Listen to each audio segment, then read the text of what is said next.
Listo.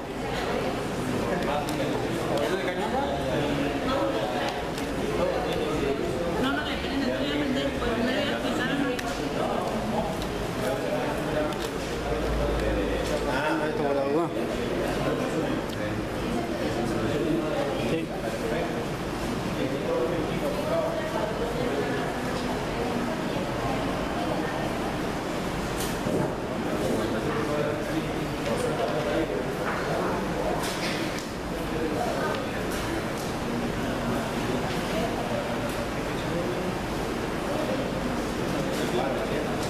Me parece que pasamos muy claro que la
¿sí? Que dice hechos y actos jurídicos. Sí. ¿Cómo quedó lo de derecho social? Ah, lo de derecho social, sí. Pregunté sobre el derecho social. Cuando se estudia derecho social, o lo que le piden a ustedes, es la rama del derecho que se encarga de las relaciones laborales y lo que es la seguridad social, ¿sí? Es decir, la parte de derecho laboral que vimos y el derecho de la seguridad social. ¿Qué abarca el derecho de la seguridad social? Es el conjunto de normas, ¿sí?, que regula la participación del Estado y las entidades privadas, ¿sí?, en el sostenimiento de la familia y de las personas pasivas, ¿sí? El derecho laboral se encarga de las personas activas en cuanto al trabajo, mientras trabajan. Nosotros nos consideramos activos a los que están trabajando y pasivos a los jubilados o pensionados, ¿sí?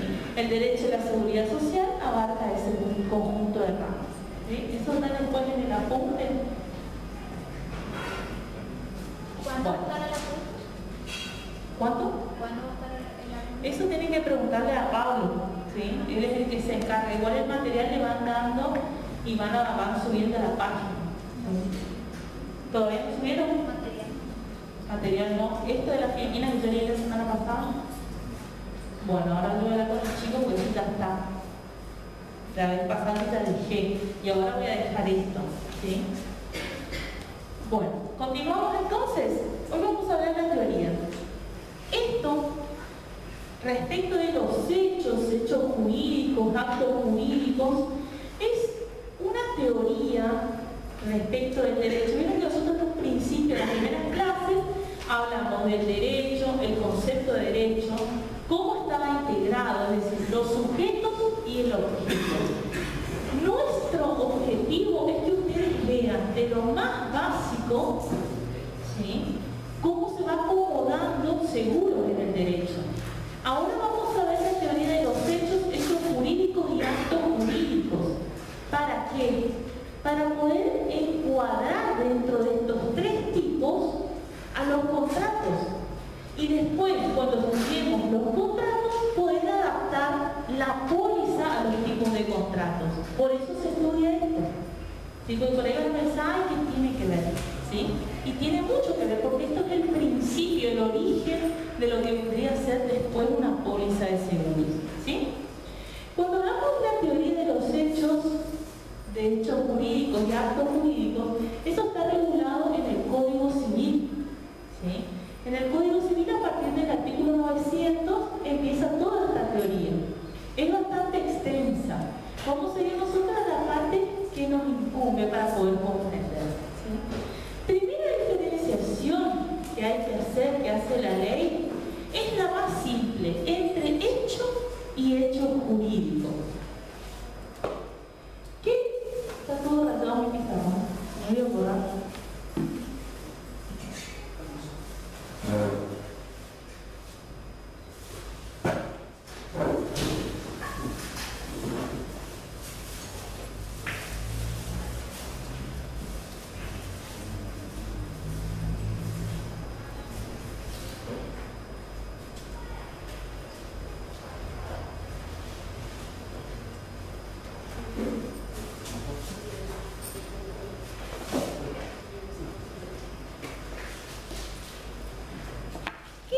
Un hecho, ¿sí?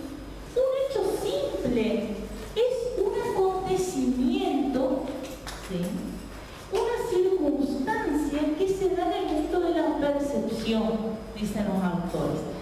Todo lo que sea externo o tenga que ver con la voluntad humana. Todo acontecimiento que tengamos en el mundo de las percepciones. Por ejemplo, la lluvia, el granizo, ¿sí? Los actos que realizan, las conductas que realizan las personas, todos esos son hechos.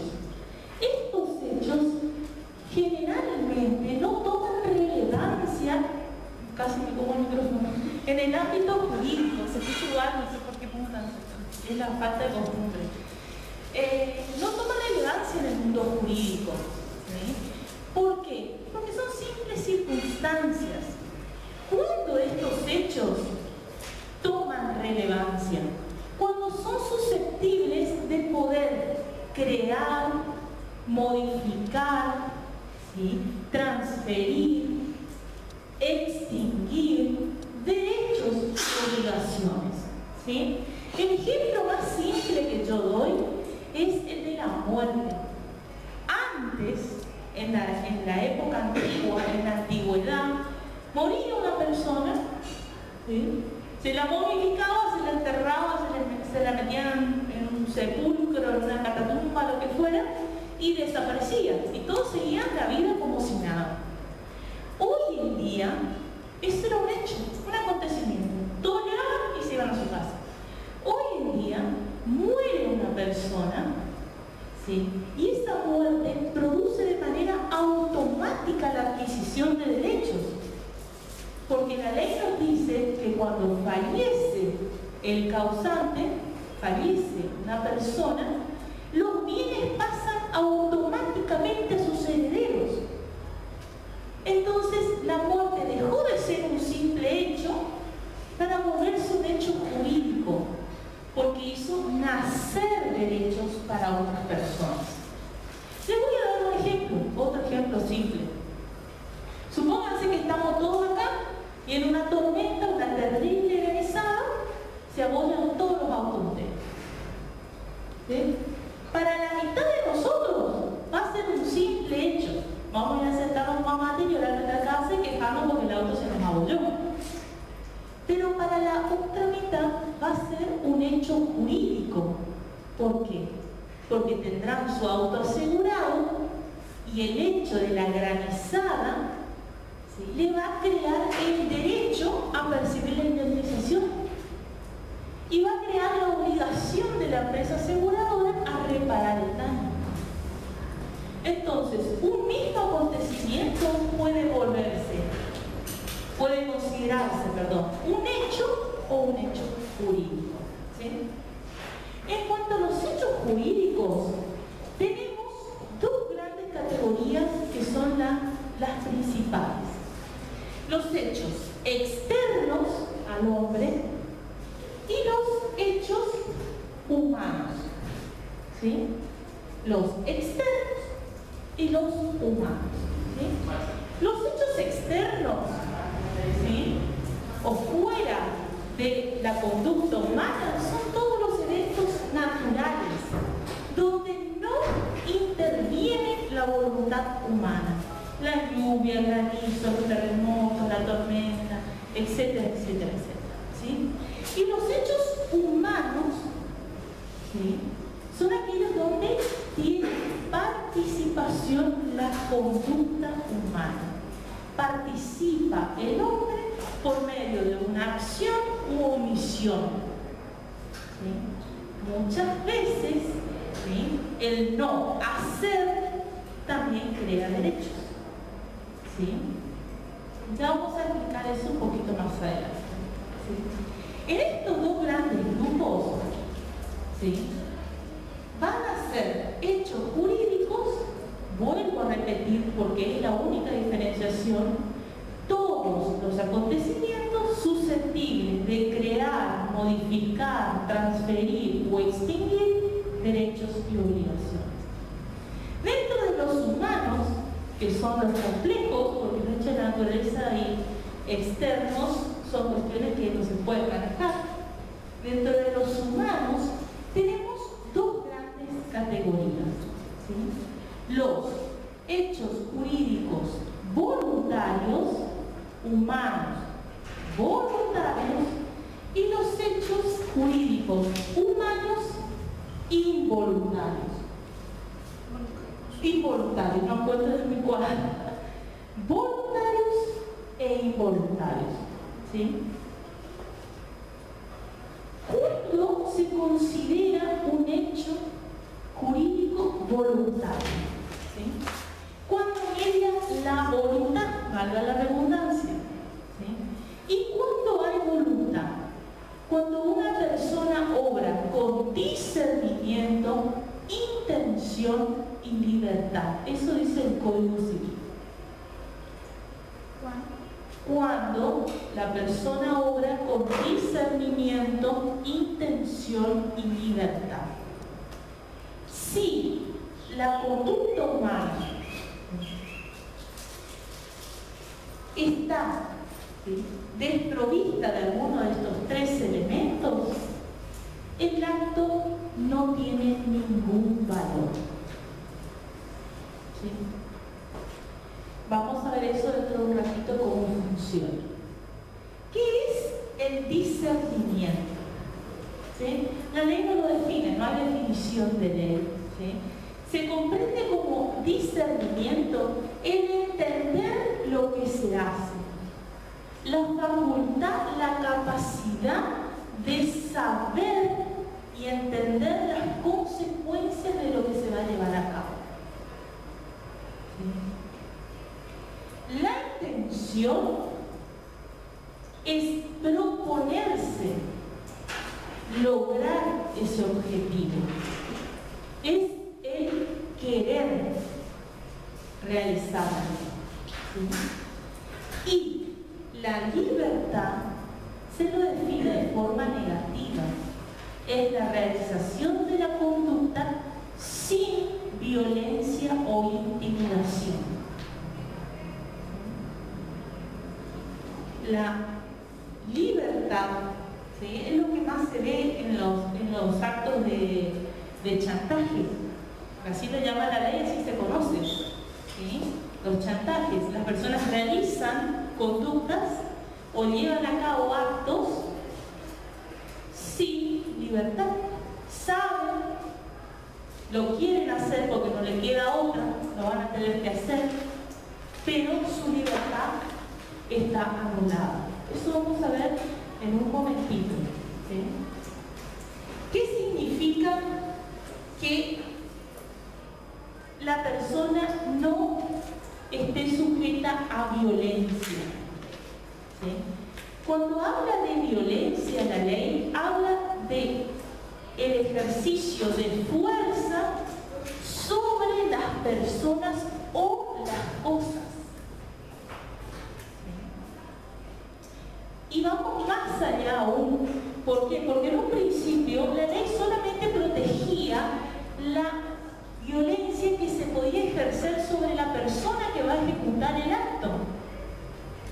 Sobre mí, a mí me amenazaban ¿sí? Y sobre mí iban a ejercer violencia o ejercer violencia, y eso lo tomaba como hábil para obstar o quitar la libertad a mi acto.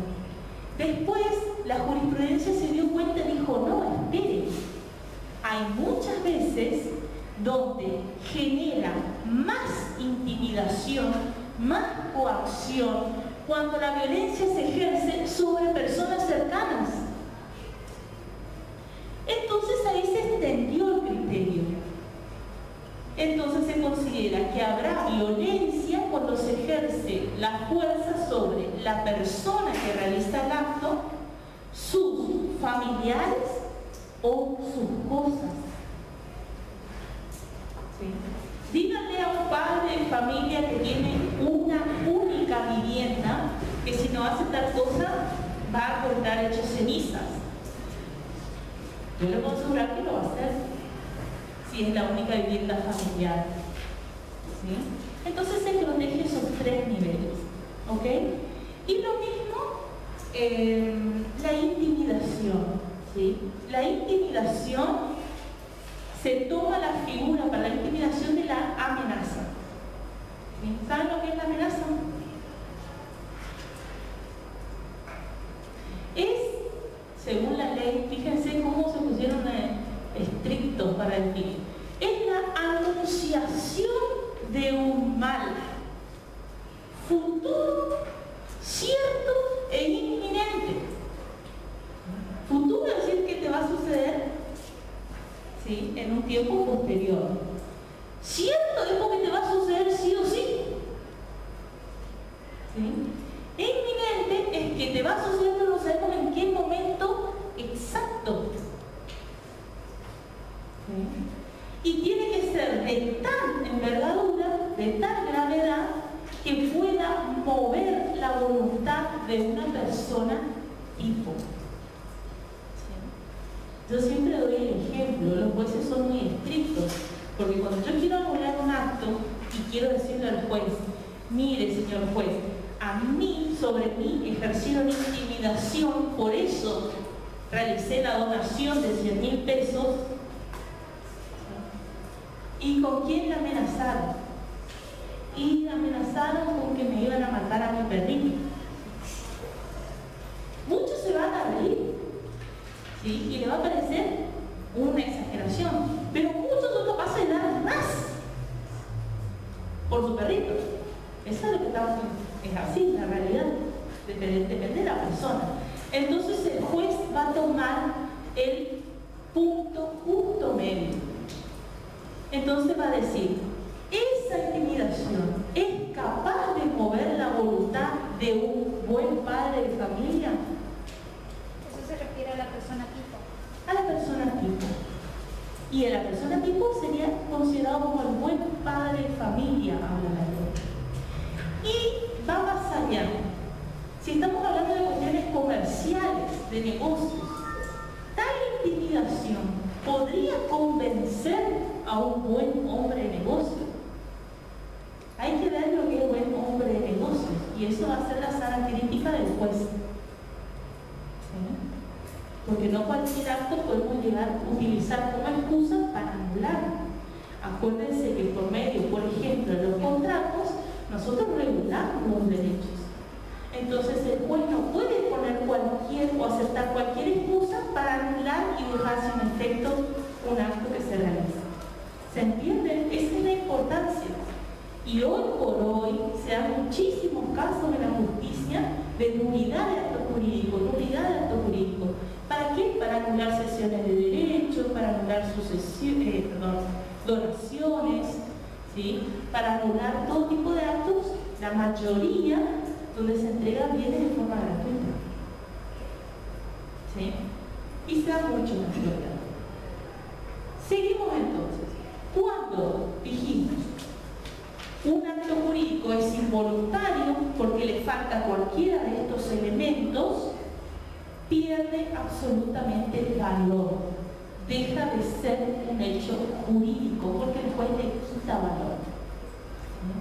En un principio, los actos se consideran voluntarios, salvo porque lo vuelve al acto anulado.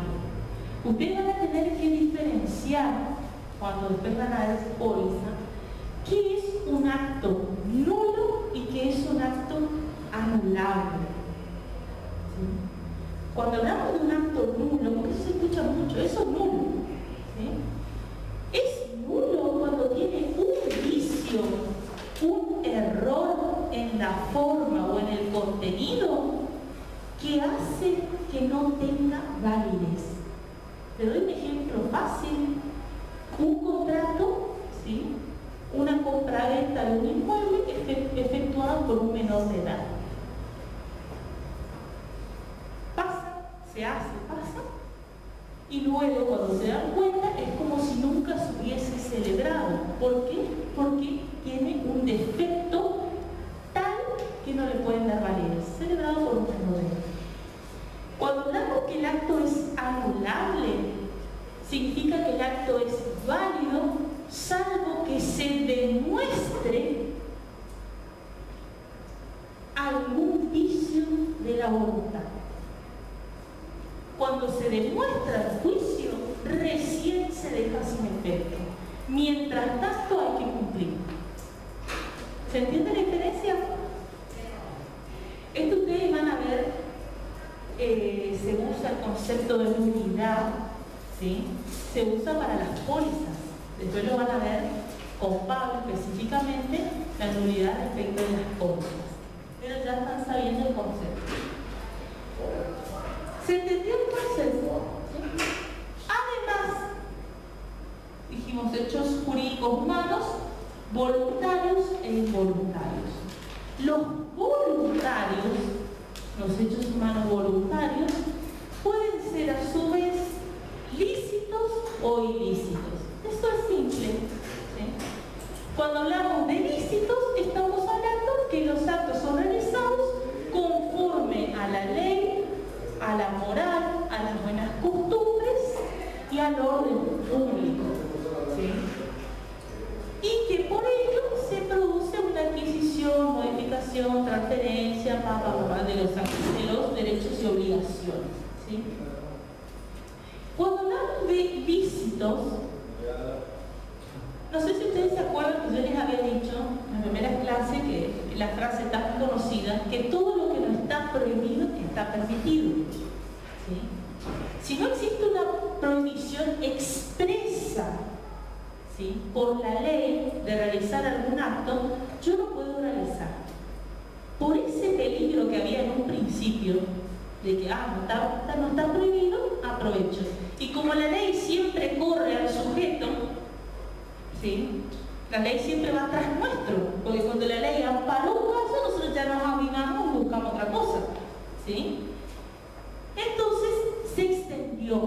Dice, bueno, por más que no esté prohibido, tampoco tiene que ser contra la moral. No tiene que ser mal visto, moralmente reprochable. O contra las buenas costumbres, ya va más allá, teniendo en vista la sociedad. ¿Sí? Entonces ampara todos los casos o todos los hechos malos que podamos realizar que no están específicamente amparados. Y los ilícitos, que son las acciones o omisiones contrarias a la ley. ¿Sí? Eso es simple. ¿Sí? Los elementos de los actos ilícitos son esto se puede analizar, depende del caso, depende del autor, pero el más simple es este que tiene solo 3 elementos. ¿Sí? Primero, que haya una acción u omisión contraria a la ley. ¿Sí? Acción, realizar una conducta positiva; omisión, no realizar o no cumplir una orden. ¿Sí? Por ejemplo, si yo, ¿sí?, a ver, le voy a dar un ejemplo de seguros. ¿Sí? ¿Qué pasa si yo veo, ahí está el interruptor de la luz, y veo que empezó a prender una llamita a chispear? ¿Cierro todo y me voy? ¿Qué tengo que hacer?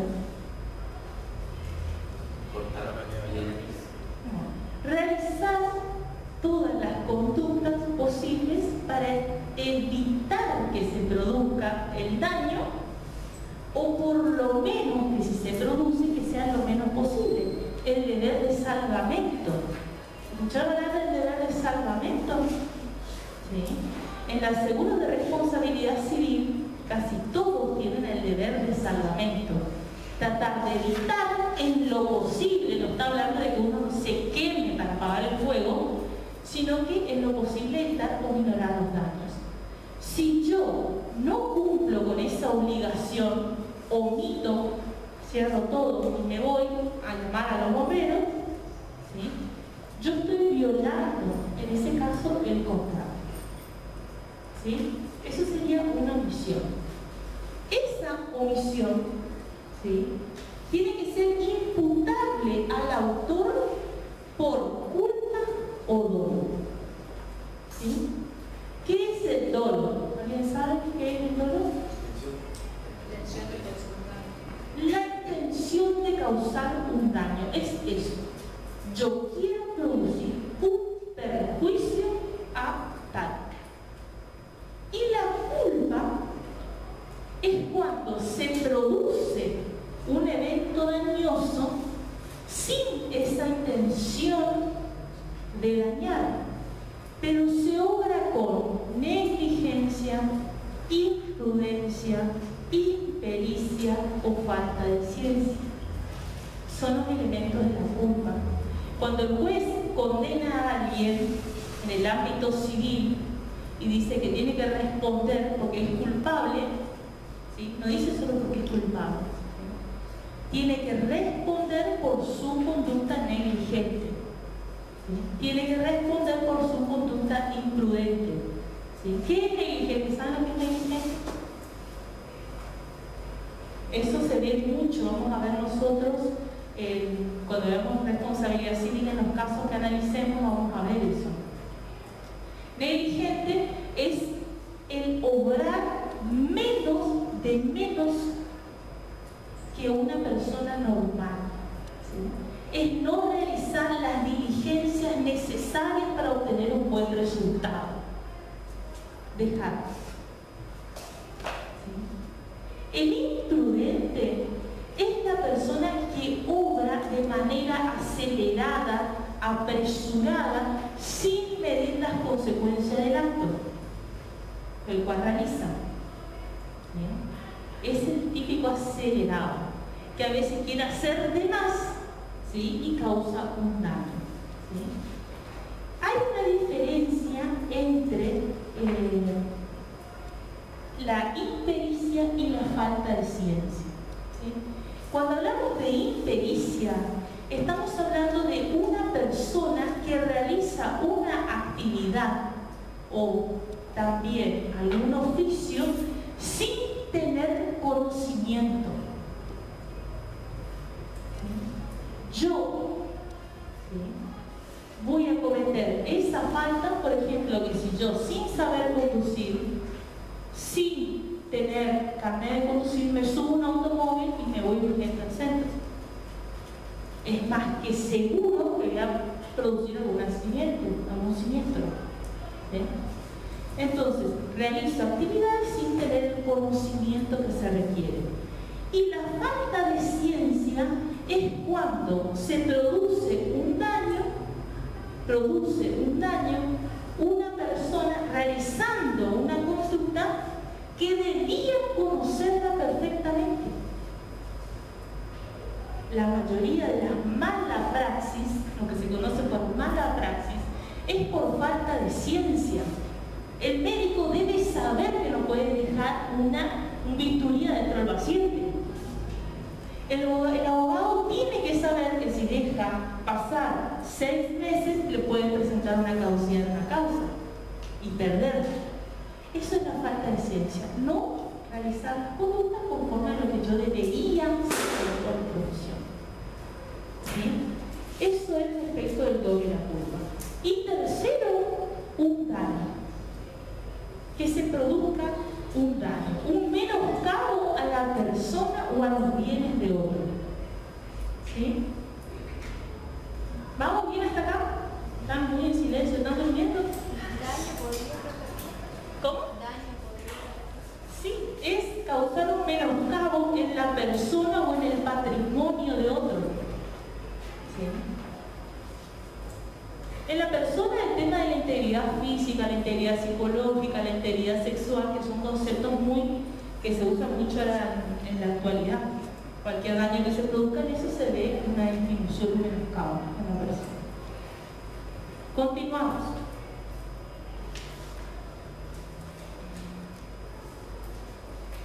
¿Se entendió hasta acá? ¿Sí? Bueno, no les confundí con la clasificación. Si quieren les repito rápido para que enumeren. Hechos jurídicos externos o humanos, voluntarios e involuntarios, y voluntarios, lícitos e ilícitos. ¿Sí? Bueno, continuamos. Nosotros habíamos visto, ¿sí?, en cuanto a esto acá se repite, los elementos de la voluntad. Le quería explicar lo que se conoce y que se les suele preguntar en el examen, el tema de los vicios de la voluntad. ¿Sí? Los vicios de la voluntad. ¿Qué son los vicios de la voluntad? Cuando desaparecen los elementos que habíamos visto anteriormente. Yo expliqué el tema de la violencia, ya es un vicio. ¿Sí? Entonces, queda viciado el discernimiento por el error. ¿Sí? Ya les explico cómo funciona. Queda viciada la intención con el dolo. Y queda viciada la libertad con la violencia o intimidación. ¿Sí? La violencia e intimidación ya les expliqué, vamos con lo que sigue. ¿Sí? ¿Por qué se dice que queda viciado? ¿Sí? Porque el elemento no se da, se contamina por el error, ¿sí? El discernimiento se contamina por el error, y el error es una apreciación equivocada de la realidad. ¿Sí? Hay dos tipos de errores, error de hecho y error de derecho. ¿Sí? El error de hecho es cuando yo me confundo sobre el objeto del acto que yo voy a realizar, y eso pasa mucho. ¿Sí? Yo creo que estoy contratando una cosa y después resulta que era todo lo contrario, e inclusive era lo que yo no quería. Y eso pasa mucho hoy por hoy. ¿Sí? Más cuando compramos por internet, compramos por teléfono, etcétera, etcétera. ¿Sí? Ese error, para que sea válido, para que pueda anular el acto, ¿sí? ¿Saben el típico ejemplo de que, le doy un ejemplo así simple, lo del teléfono? ¿Vieron cuando compramos un teléfono? Que creemos que tiene este beneficio, que tengo que pagar esto, después resulta que es toda otra cosa. ¿Sí? Y encima cuando queremos rescindir el contrato nos dicen, no, usted tiene que tener contrato por 7 meses, por un año, por cada vez más largo. ¿Sí? Ese error al contratar, ¿sí?, para que pueda surtir efectos y anular el contrato, porque todo contrato se puede anular, tiene que ser susceptible de producir el convencimiento en una persona normal, lo que le dije recién. Que cualquier persona normal caiga en ese mismo error. ¿Sí? El error respecto del objeto de la relación. Las cosas o los bienes. ¿Sí? El error del derecho, eso está discutido. ¿Sí? Porque la mayoría de los autores niegan que se pueda anular un acto por un error de derecho. ¿Qué significa? Que yo no sabía, por ejemplo, que eso estaba prohibido. Yo no conocía que eso se debe realizar de tal forma. Yo no sabía que una casa se tiene que comprar sí o sí por escritura pública. Me vendieron por boleto. Y hay otros 8 dueños más por boleto. Este error de derecho, la mayoría de los autores no lo aceptan porque dicen que por ley nadie puede excusarse de que no conoce, porque la ley se presume asume, se cree conocida por todos después de su última publicación en el boletín oficial. Se publica en el boletín oficial y ahí supuestamente ya sabemos todo. Es obvio que no, ni los abogados saben lo que salió ayer en el boletín oficial. Entonces, pero eso genera seguridad jurídica. Porque si no, todos nos contestan, yo no sabía, y así vamos a realizar cualquier tipo de negocio. ¿Se entiende respecto del error? ¿Eso sería sobre la forma del error o como de derecho? ¿Cómo? Porque uno es sobre el objeto. ¿Y Claro. el derecho? ¿El derecho? El de derecho sería. O sea, el derecho es sobre el objeto. ¿Y el de derecho? No. El error sobre el objeto es sobre la cosa que yo estoy contratando.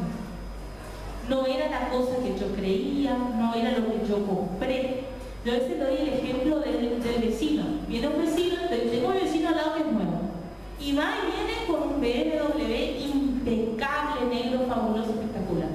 Después viene un día y me dice, ¿saben qué? Vecino, le vendo mi BMW a 70.000 pesos. Ya vamos a la escribanía. ¿Sí? Y no te dijo más nada, quedó sorprendido que no le preguntaste nada y dice, bueno, vamos. ¿Sí? Van a la escribanía, hacen todos los papeles, no presté atención porque acá le voy a joder al vecino, me quedo con un BMW impecable. Cuando termina de hacer la transferencia, él sube su BMW y dice, cuando quiera pase por la grúa por el galpón. ¿Sí? Un BMW que no tenía motor fundido, etcétera, etcétera.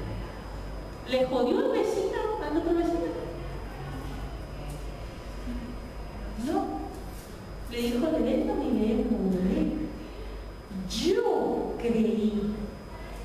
Yo erré, creí que iba a vender el que él estaba andando todos los días, ahí viene. Y era otro, no pregunté. ¿Sí? Ese error que se puede caer, ese es el error de objeto.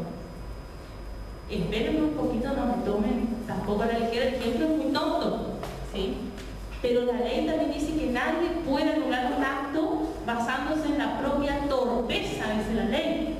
Tampoco voy a hacer una tontería y la ley me va a permitir que anule el acto, es decir, hágase responsable. ¿Se entiende? Eso respecto al objeto. Y después está el error respecto del derecho. Que yo no sé o creo que la ley dice otra cosa, o no sabía que estaba prohibido, o no sabía que estaba permitido, pero una determinada circunstancia. ¿Sí? En ese caso, la mayoría de las veces no se permite la anulación del acto. ¿Sí? ¿Se entendió? A veces si repito mucho, ponte menos, a veces repito mucho y ya me entienden, pero como están todos con cara mirando, me consuelen. Después tenemos el dolo. Sí. En dos casos, con la licencia de la persona no se reconocería la palabra. No se reconocería si una persona obra con torpeza. Con negligencia no, Sí. no estudié lo que tenía que hacer o no pregunté lo que tenía que hacer. Bueno, exactamente. Ahí no se anula. Porque eso sería la torpeza de uno. ¿Sí? Después, ojo, cuando veamos los vicios de los actos jurídicos, que son fraude, lesión y simulación, si no podemos anular por acá, quizás podamos anular por allá. Ahora después lo vamos a ver, que es interesante. ¿Sí? Después no quiero que confundan, por eso subrayen bien y separen, porque muchas veces en el examen mezclan vicio de la voluntad con vicio del acto jurídico, y son dos cosas diferentes, pero por la palabra vicio suelen confundir. Me pasa siempre. Y después tenemos el dolo, que dijimos que es la intención de dañar. ¿Qué es el dolo específicamente para anular la intención? Es cuando la otra persona que contrata conmigo, realizando manipulaciones, ¿sí? La ley habla de calidad simulada, no presupuesto, falsos títulos, influencia mentira, ¿sí? Cuando realizando maquinaciones, engaños, logra mi convencimiento. Entonces, como esa persona, con mala intención y con maquinaciones logra convencerme a mí, yo puedo solicitar la anulación del acto cuando eso se descubre. ¿Sí? Ese dolo nunca lo puede usar a su favor la persona que obró con dolo, porque nunca se puede justificar en la violación de la ley. Nadie puede decir, yo quiero que se anule ese acto porque yo violé la ley. No se permite alegar la de torpeza y nadie está obligado a declarar contra sí mismo, entonces no se admite. ¿Sí? Eso ya viene. Si no contra tercero. Si no contra tercero, exactamente. ¿Cuáles son los supuestos del dolo? Eso lo tienen que saber. ¿Sí? Nombre supuesto, que significa que yo uso un nombre que no es mío. Fácil. ¿Sí? Otra identidad. Calidad simulada es cuando yo digo ser de tal categoría. ¿Vieron esas personas que simulan ser personas de clase alta, millonarios, todos estudiosos, ¿sí? Entonces logran el convencimiento. No, este no me va a engañar, si este, miren, no le falta nada. Este tiene todo, ¿qué? ¿Sí? Después tenemos falsos títulos. Cuando la persona dice ser profesional de cualquiera de las ramas. ¿Sí? Ahí están los falsos médicos, los falsos abogados, ¿sí? Después tenemos la influencia mentida. La influencia mentida es muy común acá en Misión. ¿Sí? Yo soy el primo de fulano. ¿Sí? Yo soy el hermano de Mengano, el amigo de Sultano. ¿Sí? Pagame 5.000 pesos y yo te consigo con mi primo Menganito, que es el mejor amigo de Los, para que te dé una casa. Eso es muy común, influencia mentida. La influencia mentida puede haber dos tipos de mentira. Puedo mentir que tengo la influencia, es decir, no soy amigo de nadie, ni pariente de nadie. O puede ser cierto la influencia, pero mentira que te voy a conseguir. ¿Sí? Y eso es lo más común. Uno ve a la persona con tal y tal cosa y dice, bueno, vos me das 5.000 y yo te adelanto el trámite y te consigo una casa y todo. ¿Sí? Te doy un ejemplo. En este caso es influencia mentira. ¿Sí? Ya le dije calidad simulada, falso título. ¿Sí? Si no, esas figuras son las que logran el convencimiento. Si la persona lesionada con ese engaño demuestra el juicio, ahí está lo difícil. El doble es lo más difícil de demostrar, porque yo no puedo demostrar la intención. La intención es difícil demostrar la intención de dañar, porque es algo interno. Entonces tengo que demostrar esas secuencias. ¿Sí? Me metió el título, me engañó la influencia, si yo demuestro eso, voy a lograr poder disolver el vínculo y no estar más obligado. Repetición del daño puede probar, es decir, si una persona viene haciendo eso con varias. Eso sí, se puede demostrar el juicio. Sí, puedo utilizar como testigos a las otras personas o iniciar una acción colectiva.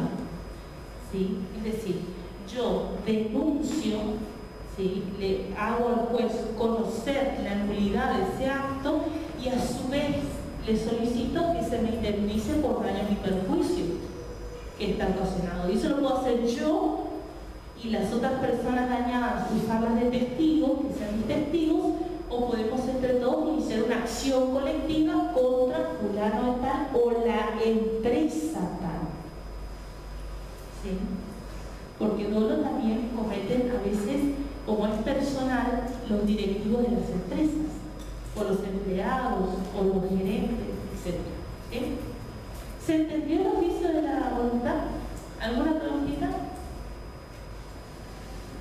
¿Pero me quieres mucho? Bueno, ya vimos clasificación de los hechos jurídicos. Vamos a ver ahora actos jurídicos.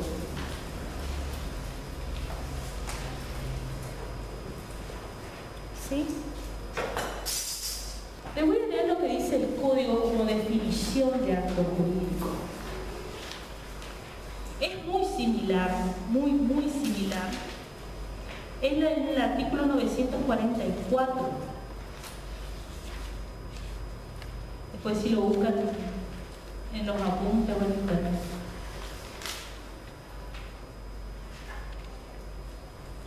Dice, son actos jurídicos los actos voluntarios lícitos, ¿sí?, que tengan por fin inmediato establecer entre las personas relaciones jurídicas, crear, modificar, transferir, conservar o aniquilar derechos. ¿Sí? Son actos jurídicos los actos voluntarios lícitos que tengan por fin inmediato establecer entre las personas relaciones jurídicas, crear, modificar, transferir, conservar o aniquilar derechos. Acá nos está diciendo que hay una relación de género y especie, ¿sí? Los actos jurídicos son una especie de hechos jurídicos, ¿sí? Nosotros dijimos que los hechos jurídicos pueden ser de todos los tipos, pero los actos jurídicos son siempre voluntarios y lícitos. No hay actos jurídicos ilícitos, ¿sí? Y si los hay, no tienen ningún valor porque el objeto es ilícito, ¿sí? Cuando hablamos de los actos jurídicos, ahí vamos a analizar los elementos, ¿sí?, que son los sujetos, que son, es parecido a lo que vimos en derecho, entre quienes se da el acto jurídico, que son las personas que intervienen, ¿sí? Tienen que ser más, dos o más, nunca menos, ¿sí? Les voy a dar un ejemplo. El típico acto jurídico que todos... sí, hay solamente un ejemplo que da una persona, el acto jurídico. ¿Sí? ¿Cuál? No. Ese es el error que cometen. El único es el testamento.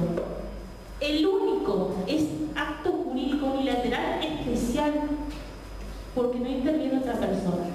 La donación, como dice la señora, y es muy cierto que genera confusión, es porque una persona se obliga a entregar los bienes a otra, ¿sí? Pero para que la donación surta efectos, es necesario que la persona del donatario que va a recibir acepte. Si esa persona no firma la escritura aceptando la donación no se lleva a cabo. En cambio, el testamento no hace falta que nadie acepte o rechace, ¿sí? Yo hago mi testamento conforme a la ley. Y si lo hago por escritura pública, ¿sí?, con más razón. Es un acto jurídico lícito que va a tener efectos después de mi muerte, donde van a poder aceptar o rechazar la herencia. Pero no el acto en sí. El acto tiene validez. ¿Se entiende? El único ejemplo y especial. El objeto es lo mismo que vimos con objeto del derecho. Es sobre lo que recae el acto, que pueden ser cosas o bienes, ¿sí?, siempre y cuando no esté prohibido por ley, ¿sí? Ahí es lo que nosotros le había explicado en la clase pasada con relativamente inenajenable y absolutamente inenajenable, ¿sí? Puede ser objeto cualquier cosa o bien siempre y cuando no esté prohibido de manera absoluta o relativa. ¿Por qué relativa? Porque para algunas personas puede obtener autorización para negociar, ¿sí? Acuérdense siempre de el ejemplo que yo le doy siempre, ¿sí? Las droguerías, las suministra medicamentos con esta droga sí la pueden adquirir, nadie más. ¿Sí? Después tenemos la causa. La causa como elemento de los actos jurídicos. Tenemos dos tipos de causa. La causa fuente y la causa fin. ¿Sí? O la finalidad. Cuando hablamos de la causa fuente, estamos hablando del motivo, del hecho, ¿sí?, que justifica la realización del acto. ¿Sí? Y la causa fin es la finalidad que se tiene en vista. Suele parecer o puede suceder que nos confundamos con uno u otro. ¿Sí? Cuando hablamos de la causa fuente, es el motivo por el cual uno realiza el acto. ¿Sí? Es decir, transferir una propiedad, adquirir una propiedad, asegurar los derechos de mi hijo, contraer matrimonio, ¿sí?, realizar una adopción. La causa fin va a tener relevancia recién cuando éste sea jurídica. Si no, se suele analizar la finalidad, porque suele ser lógica. ¿Para qué compro una casa? Y, qué sé yo, para ampliar mi patrimonio, para tener más bienes, para tener un lugar más grande, etcétera, mil. Pero si después se descubre que yo quiero comprar la casa para poner un cabaret, salta la finalidad ilícita, ¿sí?, y ahí puede ser posible que se anule el acto. ¿Se entiende? La causa fin solo se analiza cuando hay señales de que puede tener una finalidad ilícita. ¿Se entiende? Y después tenemos la formalidad. ¿Sí? La formalidad son los requisitos o solemnidades que la ley exige para determinados actos jurídicos. ¿Sí? Son los requisitos o las solemnidades. ¿Sí? Cuando hablamos de las formalidades, tenemos dos grandes tipos. Hay actos jurídicos que la ley le otorga una formalidad solemne o absoluta, ¿sí?, que son los que se conocen como ad solemnitatem, que la forma que le otorga la ley o que le exige la ley es necesaria para que el acto sea válido y produzca efectos. Le doy un ejemplo. La ley dice que para adquirir un inmueble debe hacerse sí o sí por escritura pública ante escribano. Si yo no adquiero un inmueble, no hago la escritura pública de transmisión de dominio, yo nunca voy a adquirir la propiedad. Esto significa que el boleto de compra-venta no otorga la propiedad de una casa. ¿Sí? Ese es un ejemplo de solemnidad absoluta. Y después tenemos otros casos donde la ley exige una solemnidad para los efectos de la prueba. Es decir, que si en un futuro se requiere o se realiza un juicio y se necesita demostrar el alcance del acto, yo tengo que tener algo por escrito. ¿Sí? Lo que se conoce como principio de prueba por escrito, algo por escrito para que yo pueda demostrar el alcance. Entonces eso se llaman aprobaciones o los efectos de la prueba. El acto es válido, yo lo puedo hacer. El ejemplo del contrato de locación, contrato de alquiler.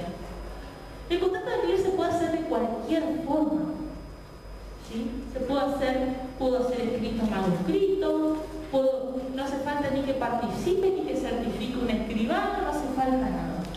Pero que si yo le quiero desalojar a mi inquilino porque no me paga, yo voy a necesitar demostrar que no me pagó, demostrar que hay un contrato. ¿Sí? Por eso se requiere lo mínimo que es por escrito para poder probar el juicio. ¿Se entiende la diferencia respecto a la formalidad?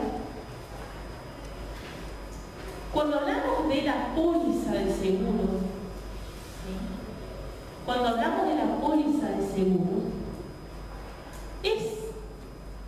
formal a los efectos de la prueba. ¿Sí? La segunda categoría. ¿Por qué? Porque las pólizas deben ser dadas por escrito. ¿Sí?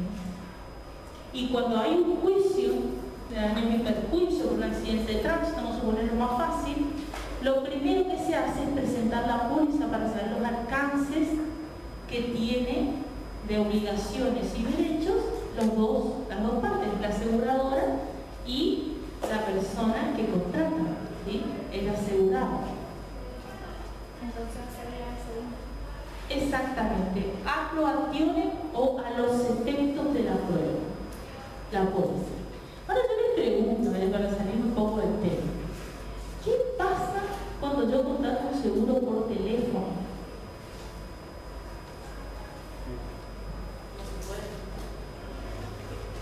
Si la ley me dice que las pólizas tienen que ser por escrito y yo contrato por teléfono, ¿ahora está muy de moda el seguro por teléfono? Que lo venden los bancos. Si llega la póliza de la póliza, deberían enviar.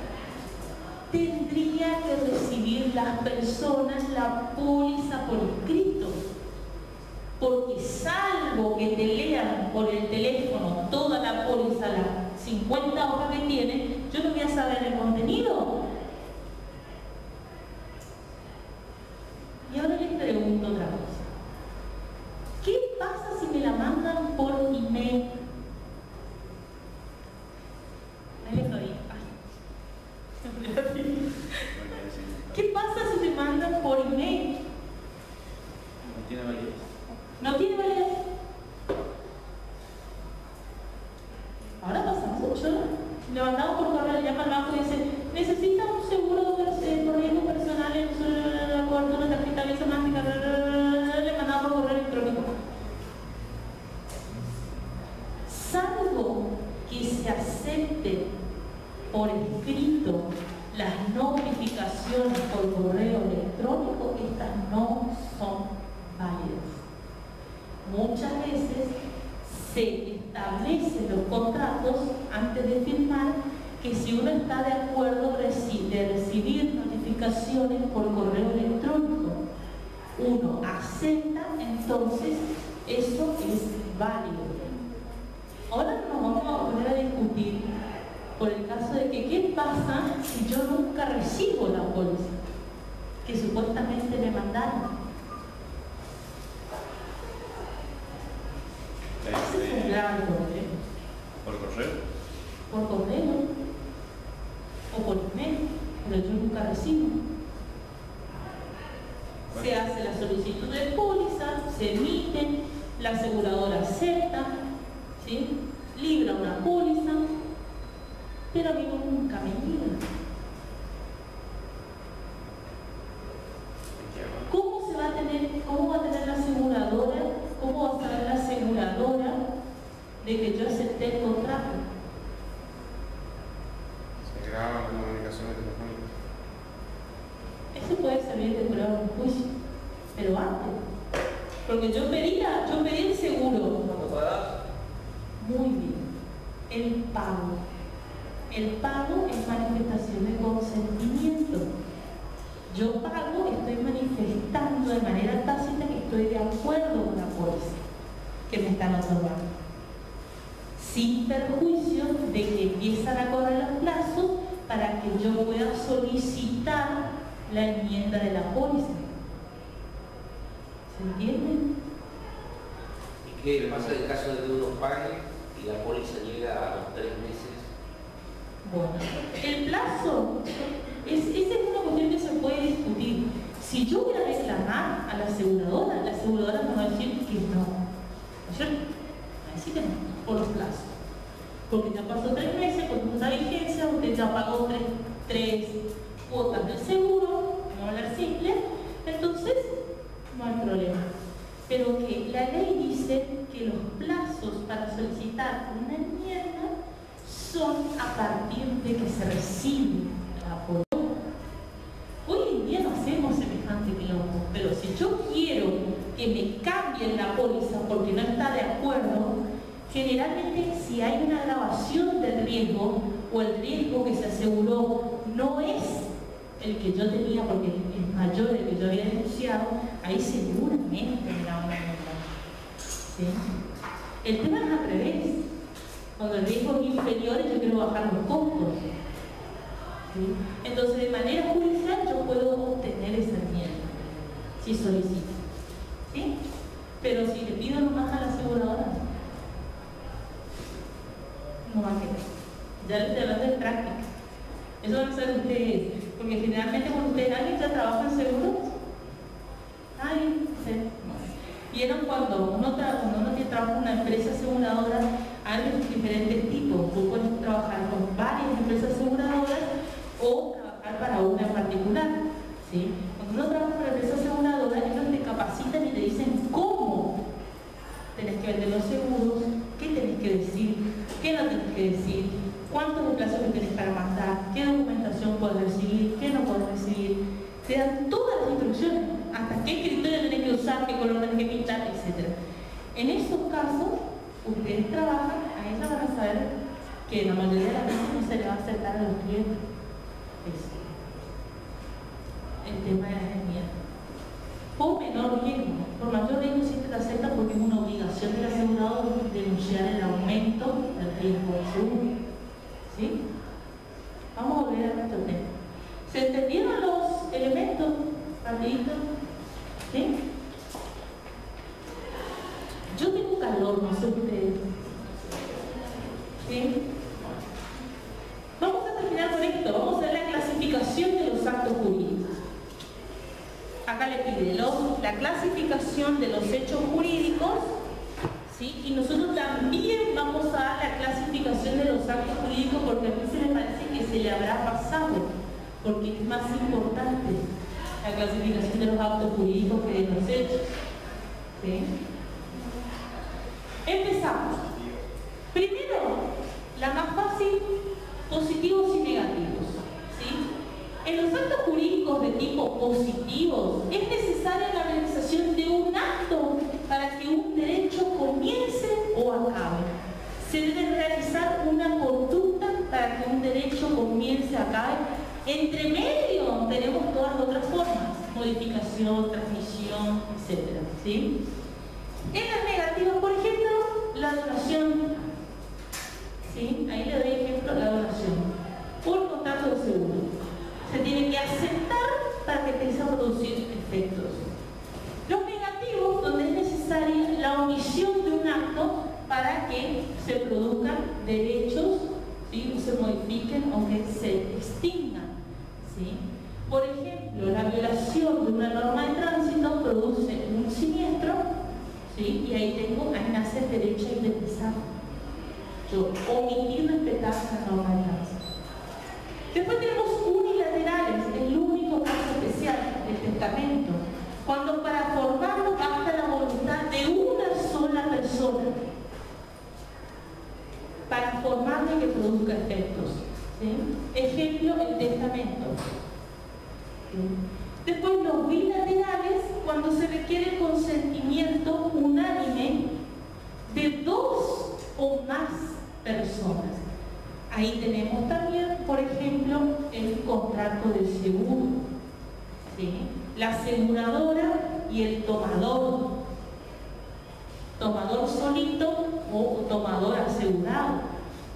¿Sí? Ya vamos a ver después los sujetos del contrato de seguro. Yo en todas las clasificaciones donde entra el contrato de seguro, yo ya les voy a decir, para que ustedes anoten y sepan las características. Otro ejemplo, la compraventa, locación, etc. Después tenemos entredigos. ¿Sí? Los entredigos dicen que la eficacia no depende del fallecimiento de aquellos de cuya voluntad emana. Que no hace falta que las personas fallezcan para que el acto produzca efectos. Ahí tenemos de nuevo contrato de seguro, compra-venta, donación, locación, comodato, prenda, mutuo, etc. ¿Sí? Y después tenemos como contrario, ¿están copiando? No, espera. Después tenemos como contrario al entredigo los mortis causa. que son aquellos que producen efectos después de la muerte. ¿Sí? Ahí tenemos el testamento y los legados como ejemplo.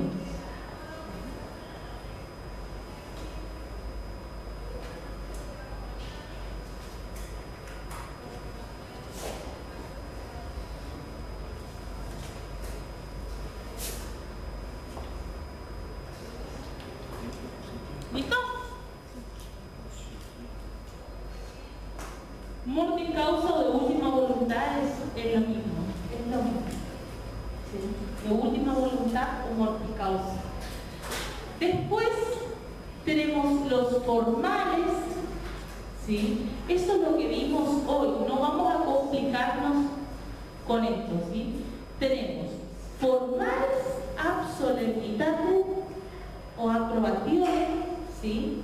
Que son estos solemnes, ¿sí? Y no solemnes, que son para los efectos de la prueba. ¿Sí?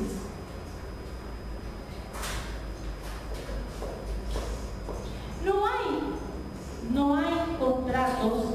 Yo no estoy de acuerdo con esto, con esta clasificación, porque en realidad no es así, porque no hay contratos o actos jurídicos propiamente dichos que no se requiera por lo menos que esté por escrito. ¿Sí? Inclusive la ley por ¿De palabra? están los contratos de palabra, pero no podemos montar el juicio, y menos si son de monto donde el objeto valga más de 10.000 pesos. El Código Civil dice exacto, ¿sí? Los contratos de más, o los actos de más de 10.000 pesos no pueden demostrarse solo por testigos. Se requiere un principio de prueba por escrito. ¿Sí? Yo le doy el ejemplo del contrato de palabras, se puede dar el tema de la locación. ¿Sí? Mucho en el interior se hace así, se alquila y no se hace contrato ni nada, pero cuando uno va a pagar, el señor te va dando el recibo, te va dando el recibo, te va dando el recibo. No tengo un contrato, pero yo puedo mostrar un recibo que estoy alquilando. Y más los testigos ya me sirven. Porque la mayoría de los contratos, y más cuando son de ejecución continua, ¿sí? O de tractos sucesivos que se llaman, que se van cumpliendo en partes, todo lo que se va pagando y por cuotas, ¿sí? En esos casos, para ver el monto del contrato, se tiene que sumar todo. Y los juicios se hacen por el total del contrato. ¿Sí? Si yo tengo 2 años de alquiler, se suman los 2 años de alquiler. Y por eso se reclama. ¿Sí? En estos casos casi siempre suma más de 10.000. Entonces, pues no acepta si no tenemos algo por escrito, al menos un recibo. ¿Sí? Entonces, formales, solemnes y a los efectos de la prueba. Estos son los vicios, lo que yo ya había dicho, vicios de los actos jurídicos, que es diferente de los vicios de la voluntad. Los vicios de los actos jurídicos son la simulación, el fraude y la lesión.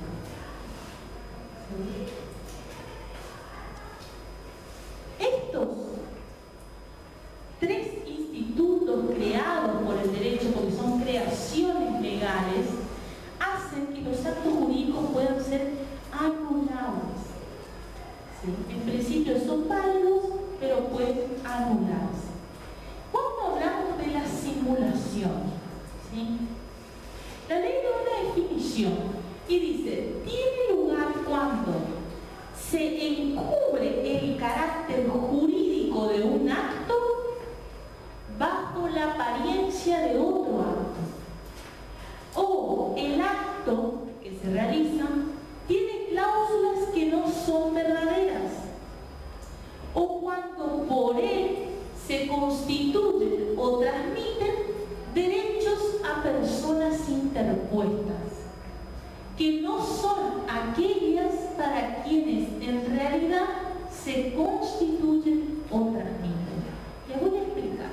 La simulación es válida, es lícito en nuestra ley. Nos permite hacer actos simulados. Les voy a dar el ejemplo. La primera parte. Cuando tienen tiene lugar cuando se cubre el carácter de un acto jurídico bajo la apariencia de otro. Es un ejemplo fácil, eso que se da mucho hoy. Yo tengo 3 hijos, ¿sí? María, que es médica, que estudió, que vive en Buenos Aires, hizo su vida, todo bien. Juanita, que es nene, que anda por ahí, todo bien. Y Teresita, que quedó embarazada secundaria, tiene una casa, por eso. Entonces, ¿yo qué quiero? Quiero dejarle mi casa a Teresita, porque yo veo que es la más desprotegida, como padre. Yo sé que si yo le dono la casa a Teresita, después, cuando se haga la sucesión, esa donación vuelve a la sucesión y se va a tener que dividir en 3 la casa. ¿Sí? Entonces, ¿qué yo hago? Como la ley autoriza la venta, la compraventa entre padres e hijos, yo simulo que le vendo la casa a Teresita, le hago una compraventa y pongo que Teresita me va a pagar en 105 cuotas de 3.000 pesos. ¿Sí? Pero Teresita nunca me paga. Yo le escritura el nombre de ella, Teresita nunca me paga. Al haber hecho una compraventa, figura compraventa, pero yo en realidad le hice una donación. Porque ella nunca me pagó, le doné el bien. Pero esa simulación impide que los hermanos puedan traer a la sucesión la casa. Se hace muy común. ¿Sí? Siempre, porque siempre cuando uno tiene deudas o cuando tiene herederos y uno efectúa un acto gratuito, siempre tiene que hacerlo sin afectar la herencia de los herederos. Porque no importa a quién uno le dona, la cosa donada vuelve a los bienes del muerto y se divide. Entonces se usa mucho la simulación. Eso es válido. ¿Sí? Después te doy otro ejemplo. Cuando el acto tiene cláusulas que no son verdaderas, ¿sí? Yo hago una compraventa, ¿sí? Otro ejemplo, ¿sí? Yo hago una cesión de derechos de tipo oneroso, ¿sí?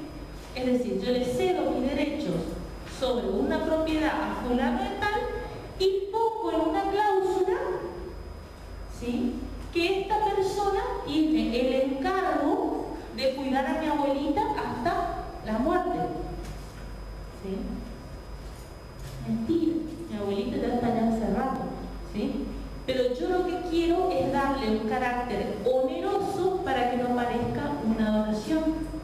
Y de nuevo que esa persona no se le saque lo que yo le hubiese dado. ¿Se entiende? Después tenemos por una cláusula que es mentira. Después tenemos cuando por él se constituyen o transmiten derechos a personas interpuestas. ¿Sí? Es decir, que yo realizo un contrato con una persona, ¿sí?, y luego por un contradocumento yo establezco otra cosa. Por ejemplo, me van a ejecutar mi casa. Toda la vez mi pobre casa. Me van a ejecutar mi casa, ¿sí? Entonces yo quiero proteger, porque le corresponde a mis hijos. Yo simulo una venta con el Señor, ¿sí?, hago una venta con el Señor y a su vez le hago firmar un contradocumento donde dice que luego que mi hija cumpla los 18 años, él le va a transferir a título gratuito la casa. Entonces yo me garantizo, y como yo le vendí a él no le van a ejecutar, porque es una venta, no es una donación, la plata desaparece, que supuestamente me dio, pero él le va a tener que devolver a mi hija. Ahora, en realidad la casa siempre va a ser para mi hija. Ahora, ¿sí?, los herederos de él, que transfiere gratuitamente, ¿no pueden reclamar el día que él se muera? No gratuitamente, una venta. No. Yo simulo que te hago una venta. venta. Hace la venta. Sí. Y yo firmo un documento que le voy a transferir a sus hijos. Ajá. Gratuitamente. A una. O a su hija gratuitamente. Sí. Prácticamente una donación. Sí. ¿Mis herederos no pueden reclamar ese bien que yo le transfiero gratuitamente el día que yo me muera? No, porque usted puede hacer valer el contradocumento. Generalmente, O sea, cuando tiene se hace una validez, escritura, tiene validez el el contradocumento. contradocumento es absolutamente válido y se puede hacer por instrumento privado, no hace falta que se haga por escritura pública. Ahora- Y en el contradocumento dice la verdad de los hechos. Dice que yo le doy a usted en venta, pero usted tiene prohibido transferir, ¿sí?, a cualquier otra persona que no sea mi hija fulana de tal cuando cumpla 18 años. Si usted no cumple con ese contradocumento, se le puede mandar por daños y perjuicios. Se puede hacer fuera de parentesco. Sí. Ahora, ¿qué porcentaje Si no se hace bien, es muy peligroso. del patrimonio puede disponer una persona a donar o regalar a otra persona que no sea su heredero? Usted me habla de la legítima la sucesión. Bueno, es un tema 20%. que no. ¿Saben por qué? Nosotros no hablamos de porcentajes en el derecho argentino, ¿sí? Nosotros hablamos de fracciones, ¿sí? Un cuarto, un quinto. En realidad lo que se puede donar es un quinto del patrimonio, ¿sí? Ese un quinto es válido cuando vos tengas bienes suficientes para pagar todos tus derechos. Si ese un quinto que vos vas a donar implica vender la única casa que vos estás en vida, vos podés disponer de eso. ¿Sí? Tenés que vender la única casa, vender el un quinto donar, eso va a hacer de que vuelva, ¿sí o sí?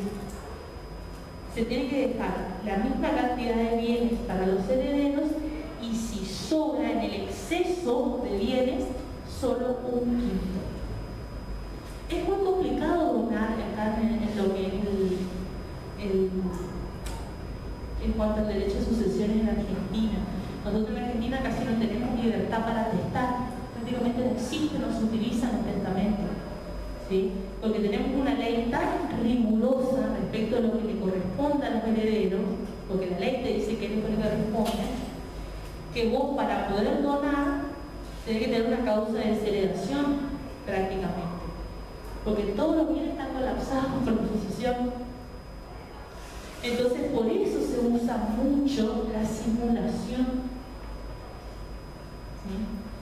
Porque, fíjense, porque la simulación se puede anular solamente si se demuestra que se ha hecho en perjuicio de los acreedores. ¿Sí? ¿Qué significa esto? Que yo simulé una venta con una donación que en realidad te regalé para defraudar a los acreedores y no pagar. Los herederos no son acreedores. Entonces, si yo hice una venta y después ellos no pueden tocar lo que yo te decía a vos, pueden tocar el dinero que yo obtuve en la venta, pero como el dinero es esencialmente líquido, se pierde, ¿sí? Yo voy a seguir adeudando.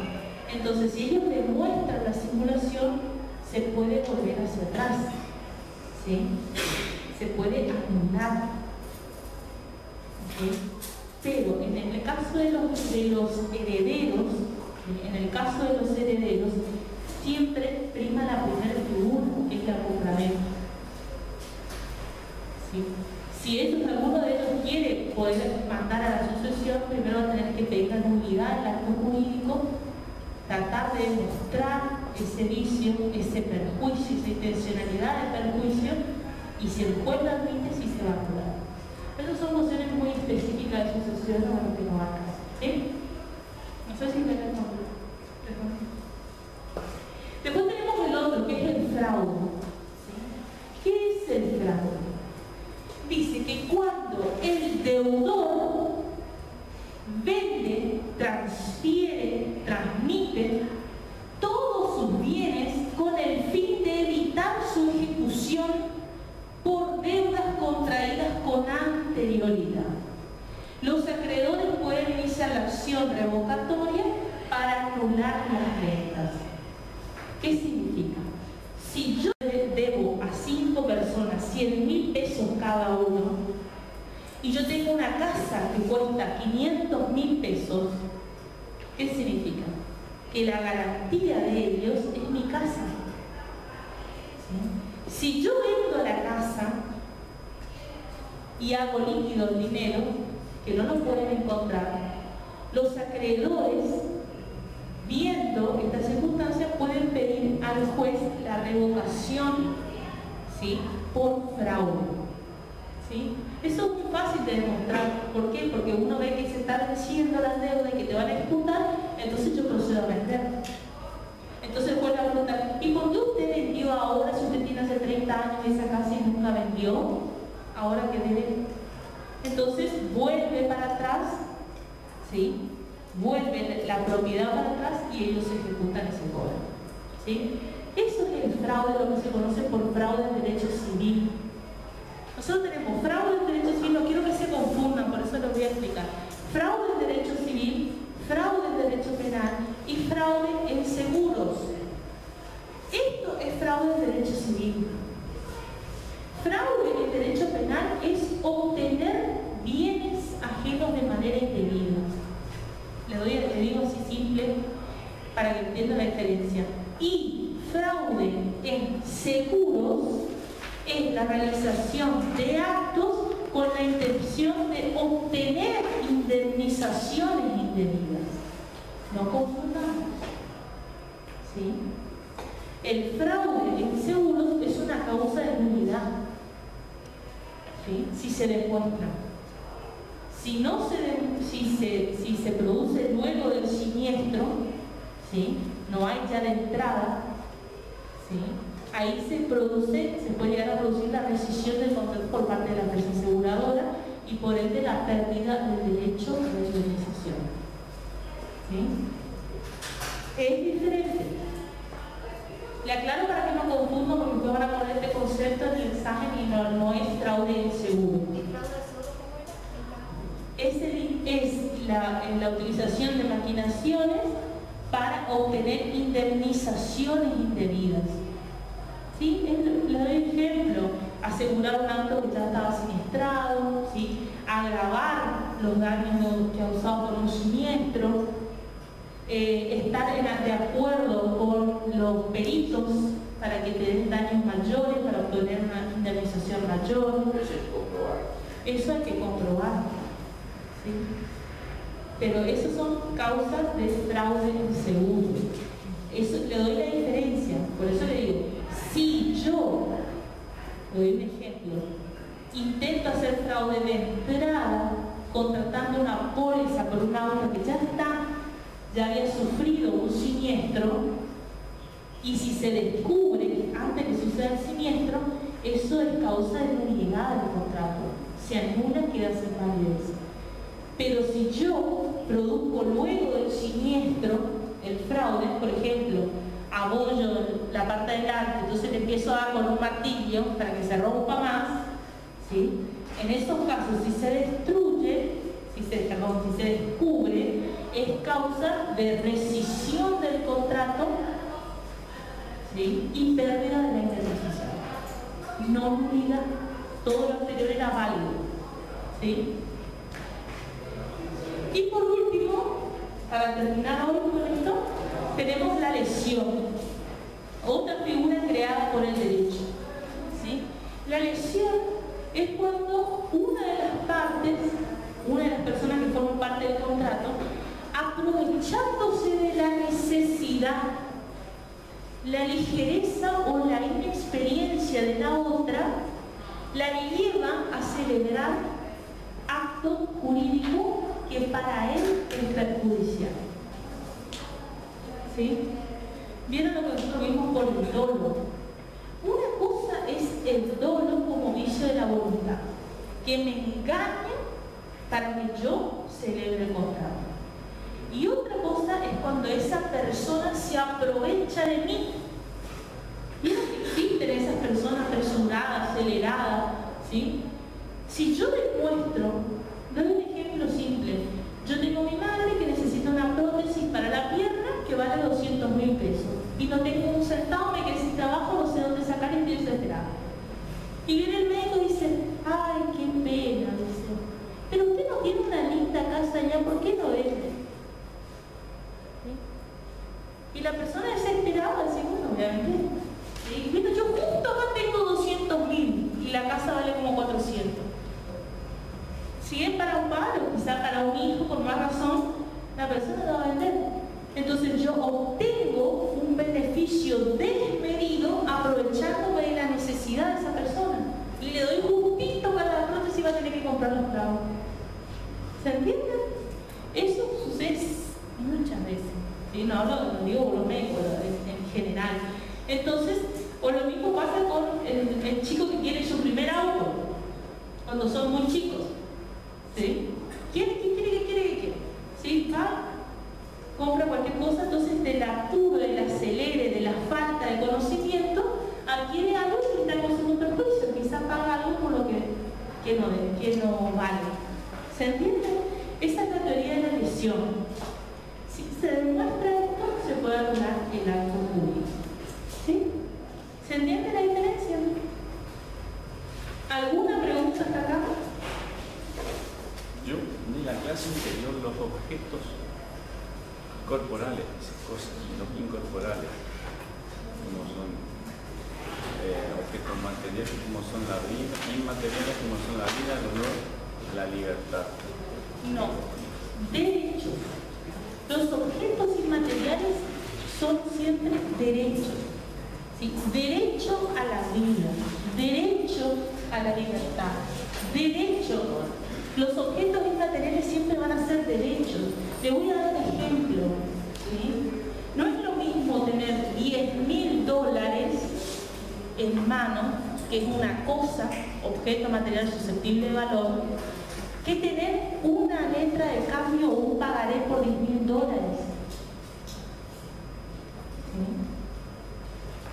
¿Sí? El pagaré por $10.000 es un derecho a cobrar los $10.000, porque yo los $10.000 no lo tengo. Entonces, cuando voy a hablar de la suma de dinero en contado, estamos hablando de una cosa. Y si yo voy a hablar del derecho a obtener el crédito, estamos hablando de un objeto material, inmaterial, susceptible de valor.